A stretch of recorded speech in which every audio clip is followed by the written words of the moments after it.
Serial में आने वाला है एक नया ट्विस्ट। जी हाँ, अब आद्या की याद में अनुज ने ईशानी को पकड़ लिया है क्योंकि उसको लग रहा है कि वो उसकी बेटी आद्या है। यहाँ पर बाप बहुत कोशिश करती है कि वो ईशानी को छोड़ दे, पर लेकिन यहाँ पर अनुज कहता है कि ये मेरी आद्या है, मेरी आद्या वापस आ चुकी है। पर लेकिन यहाँ पर मजबूरन ही सही वनराज को गुस्से में आके उसको थप्पड़ मारना पड़ता है ताकि वो ईशानी को छोड़ दे।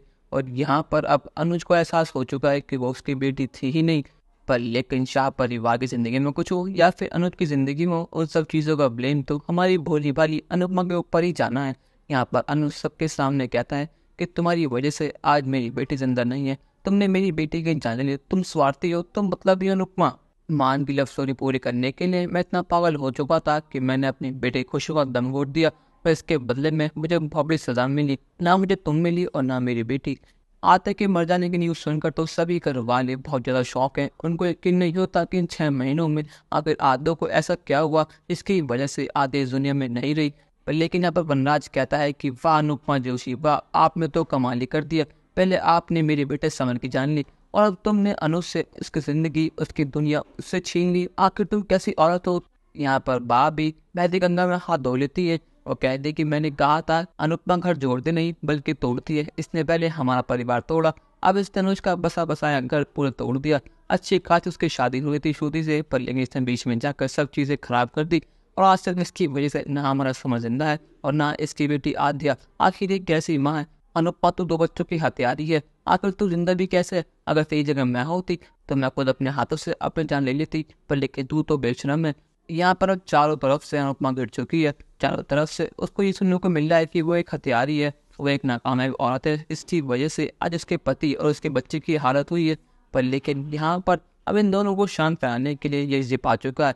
यजीब अनुपमा जी का साथ देता है और कहता है कि आप सब शांत रहिए, आपको बात पता ही नहीं है तो आप क्यों बोल रही है, आपको बता भी कि इन 6 महीनों में क्या हुआ है और क्या नहीं। वो जो अनुज देखा आपने उसकी बात पर यकीन कर लिया। अनुज को जो बोला गया था अनुज को वही पता है। असली बात तो ये है कि आधे जिंदा है और बिल्कुल ठीक है। अब ये सुनने के बाद तो अनुपमा के होश उड़ जाते हैं। अनुज भी सुनकर बहुत हैरान है कि उसकी बेटी जिंदा है आज भी और उसे एक जीने की वजह मिल गई है। पर लेकिन वो कहता है कि नहीं, तुम झूठ बोल रहे हो, मुझे पता है कि मेरी बच्ची, मेरी आद्या इस दुनिया में नहीं रही। यजीब कहता है कि यही सच है कि आद्या जिंदा है, पर लेकिन वो कहाँ पर है और क्या कर रही है मुझे ये नहीं पता। अनुपमा कहते हैं यजीब सर, आप अमेरिका से यहाँ पर आए हैं, कुछ तो बात होगी, प्लीज मुझे बताइए कि मेरी बच्ची कहाँ है और आपको क्या क्या पता है।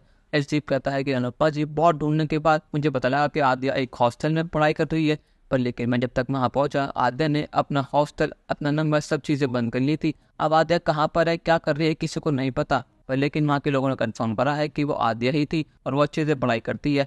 पर लेकिन जिस तरह से आद्या गायब हुई अचानक से, जिस तरह से उसका ट्रांसफर हुआ है, इसमें किसी और का हाथ नहीं बल्कि बरखा और अंकुश का हाथ हो सकता है, क्योंकि इतनी सफाई से वही दोनों काम कर सकते हैं और इस चीज़ के लिए बहुत सारे पैसे चाहिए। और मैंने पता करा था कि अनुज कपाड़िया का जो घर था अब वो बिक चुका है और कपाड़िया मैंशन, कपाड़िया एम्पायर, सब चीज़ें बेच कर बरखा और अंकुश ने अपनी नई जिंदगी शुरू कर ली है। अब वो दोनों कहाँ पर हैं और क्या कर रहे हैं मुझे नहीं पता।